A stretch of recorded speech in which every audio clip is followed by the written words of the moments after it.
So we're going to start with the sweet chili jam. I'll run you through the ingredients. We can get on with the sweet chili jam first, and then we can move on to the tempura batter and the tempura prawns a little later on while this is cooling. So first of all, the chilies. I've just got 3 random chilies. They're a bit of a mixture, but they're all medium in strength. Nothing there that's going to absolutely blow your head off. I've also got 2 red bell peppers. I have 50 millilitres of red wine vinegar and 25 millilitres of balsamic vinegar. 3 centimetre cube of ginger I've just peeled and roughly chopped. I have 3 cloves of garlic, 125 mils of chopped tinned tomatoes. I've got 225 grams of golden caster sugar. So this sweet chili jam is absolutely fantastic. It's really versatile as well. It makes a great gift if you want to give it to your family or friends, or take it to weddings, Christmas do's, things like that. It tastes amazing on anything from cooked, cured meats, cold meats, cheese boards. You can have it on your ploughmans. I love it with the halloumi fries as well. It's an absolutely fantastic way to enjoy a chili jam. But first thing first, what I'm going to do is just roughly chop and de-seed my red peppers. And then I'm going to take the green stalks off our chilies. Just roughly chop those as well. I'm going to leave the seeds in those though, because I want a little bit of heat in there. But they won't be too hot, I promise. So I'm going to whack all of this roughly chopped red pepper and our 3 roughly chopped chilies, seeds included, into our food processor. I'm going to pop our 3 cloves of garlic in there as well, and our roughly chopped 3 centimetres of ginger, and we're also going to put our chopped tomatoes in there. We don't want it going into a paste or a pulp or anything like that, but this is just going to save us a lot of time on our chopping. So make sure you've got your guard in, and then just pulse it up for a few seconds at a time until you've got really finely chopped pieces, okay? Okay, so as you can see, that's the sort of consistency we are looking for. So the very next thing we need to do then, get yourself quite a hard bottomed pan. This one's perfect for jam. The bigger the better really as well with this one. So it also needs to be very, very clean in the bottom, because any residue or any burnt bits from other dishes you've cooked will sort of ruin your jam. So I'm going to use this stainless steel jam pot I've been using for years. Turn your heat on to a pretty high heat to begin with, and then what we're going to do is go in with all of our peppers, tomatoes, chilies, garlic and our ginger, and then in with your balsamic vinegar and your red wine vinegar, and in with your golden caster sugar. Give that a really good mix up, get everything combined, all that sugar dissolved. And just stir this constantly, make sure you bring it to the boil. Okay, I just want to show you something here. So as our jam begins to boil, you get this orange stuff come up to the surface. This is called scum. All it is the impurities in the sugar and in the fruit. You just want to skim it off with a spoon. It'll only happen for the first 5 or so minutes. As you can see, after about 5 or so minutes, you don't get any more scum appearing on the top. Reduce the heat, not completely down, but just so you're on sort of a medium-low heat, and just allow that to simmer away for anywhere between 45 minutes and an hour and a half. Now, there's no exact rule for the time on jam, but what you're looking for is a very sticky consistency, red hot, bubbling away there, nice and thick.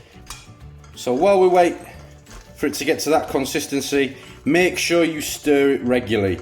Every sort of minute or two. We do not want this to stick and burn to the bottom and the sides of the pan. So it does need quite a bit of attention. Okay, so we're at the 45-minute mark, and this is pretty much exactly as I want it.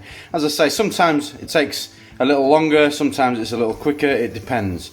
Now, one of the ways to tell that your jam is there is when you run a spatula or a spoon through it, you get a trail left behind just like this here.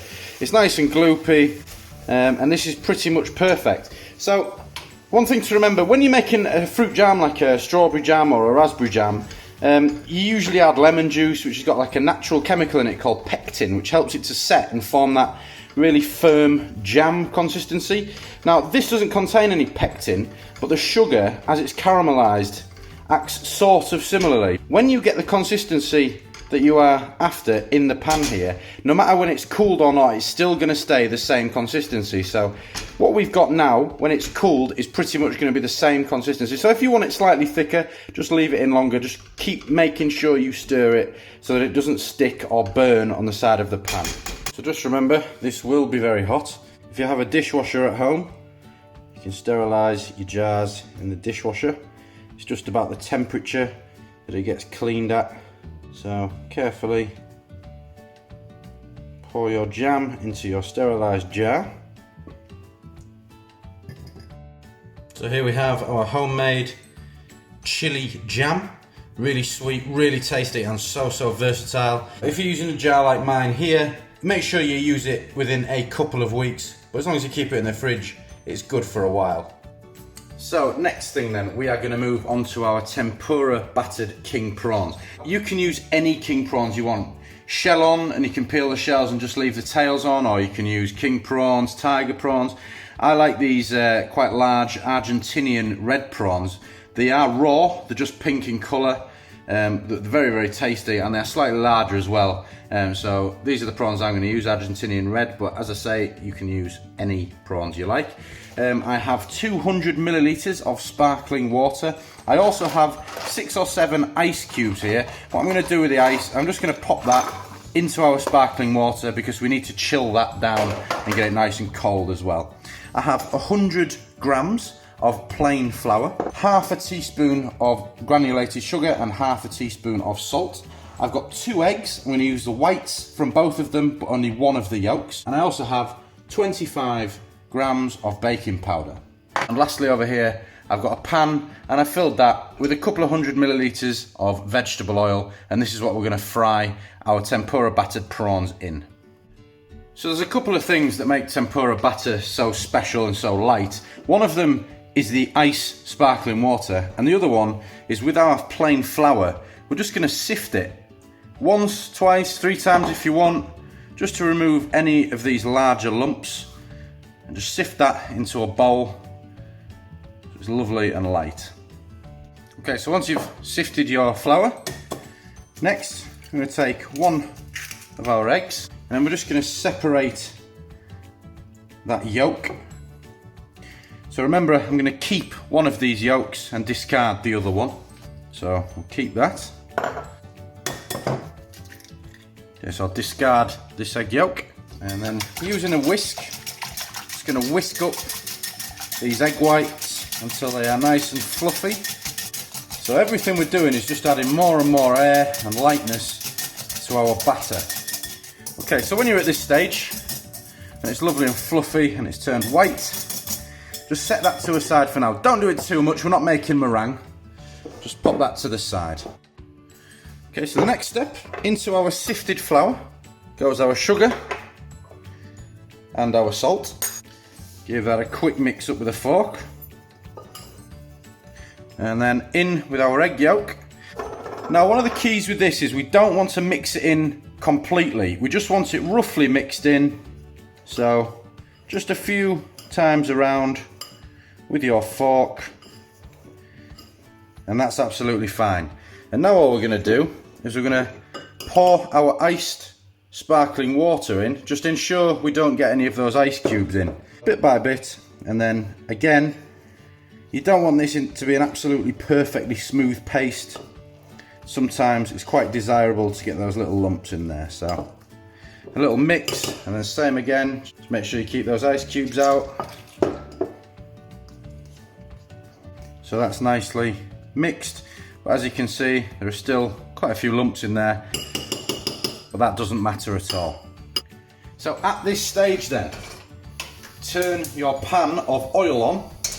Now with our batter, using a larger spoon or even a wooden spoon, we're just going to fold our batter into our egg whites until everything is mixed in. So this is looking perfect, really nice and light. So when your oil is up to temperature, it's approximately 170 Celsius, you want to take your prawn into your baking powder, into your batter, and then be careful with your hands, straight into the oil. Just repeat that with all of your prawns. They don't want long at all, between 2 and 3 minutes until they're nice and golden brown, and then just leave them on some kitchen roll to drain off any excess oil. So when your prawns are coated in this lovely tempura batter, then it's time to dish up with the chili jam that we made earlier.